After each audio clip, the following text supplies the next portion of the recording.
Eli, yeah, Lord.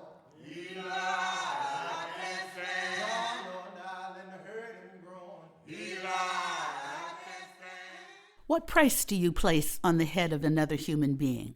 That is the question. What is my worth? Am I not a woman and a sister? My story begins in 1762, when I was born a slave to Caleb Jones. That is where my bondage commenced, on a tobacco plantation near the shores of Chesapeake Bay, Somerset County, Maryland. I was brought to this wretched place in 1785, one of 7 slaves Master Jones left here to work his 900 acres of wilderness. His dream was to establish a vast plantation, just like the one he left behind in Maryland. The people who have lived here since time immemorial call this place Nashwaaksis. Loyalist. Ha! He's no loyalist. They say he ran away from there, in the cover of dark, with his tail between his legs. Owed too many debts, I hear. And the neighbors did not like him. Made too many enemies. If it weren't for his wife Elizabeth, he'd be poor as a pauper by now. Well, back to my story. Soon after I arrived in this place, me and some others, we ran away. I took my son Lige with me, and we ran as hard as we could. Where were we running? I'm not sure. We just ran. It took Jones 6 days to figure out we were gone.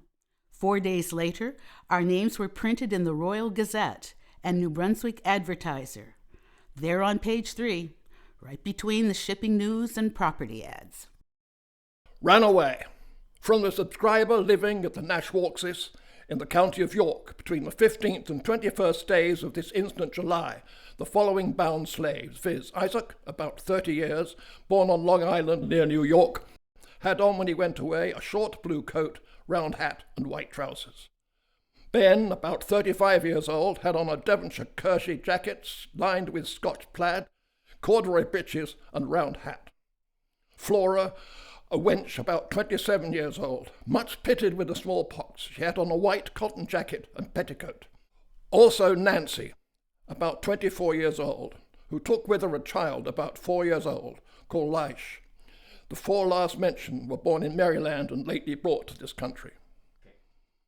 All persons are hereby forbid to harbour any of the above, and all masters of vessels are forbid to take any of them on board their vessels, as they shall answer the consequences.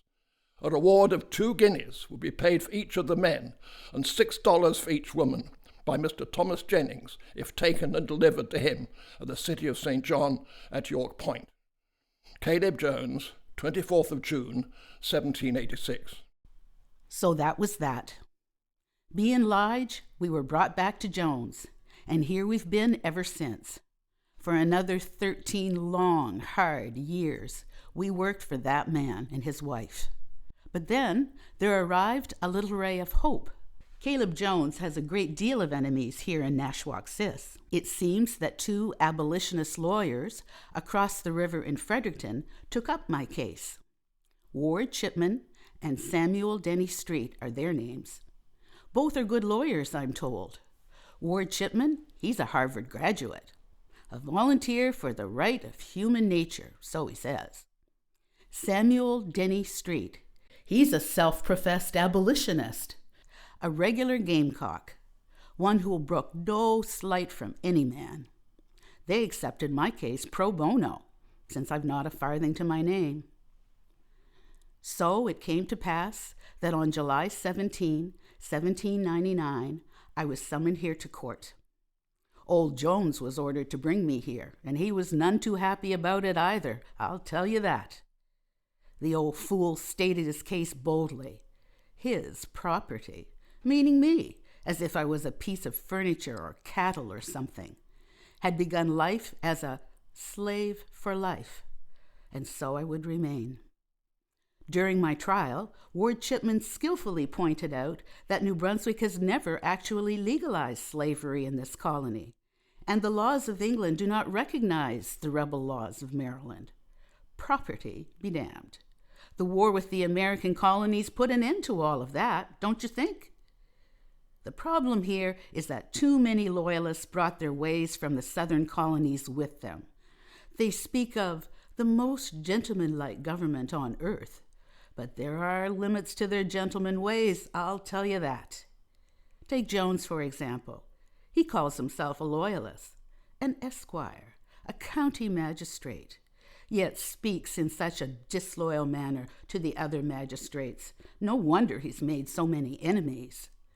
So, now I wait. My fate rests with the court. Lend a while thine ear to me. Set this noble mother free. In the end, no judgment was returned on Nancy's case because the court became divided. Chief Justice Ludlow and Judge Upham ruled in support of Caleb Jones, while Judge Isaac Allen and Judge Saunders ruled against. With no decision being reached, Nancy was returned to her owner, and her case was relegated to a modest account buried within the same provincial newspaper that had reported her runaway notice 14 years before. She thus disappeared from the written record. Although Nancy did not gain her freedom, her trial served as a catalyst in the fight against slavery in this province. Her trial also led to freedom for others, since one of the judges who ruled in Nancy's favour was Isaac Allen. Like Caleb Jones, Judge Allen also depended upon slaves to operate his 2,000-acre estate on the outskirts of Fredericton at Spring Hill. Following Nancy's trial, Judge Allen acted upon his conscience and granted freedom to his own slaves. Although slavery became illegal in New Brunswick on August 1, 1834, the binds of racial injustice continue in Canada to this day.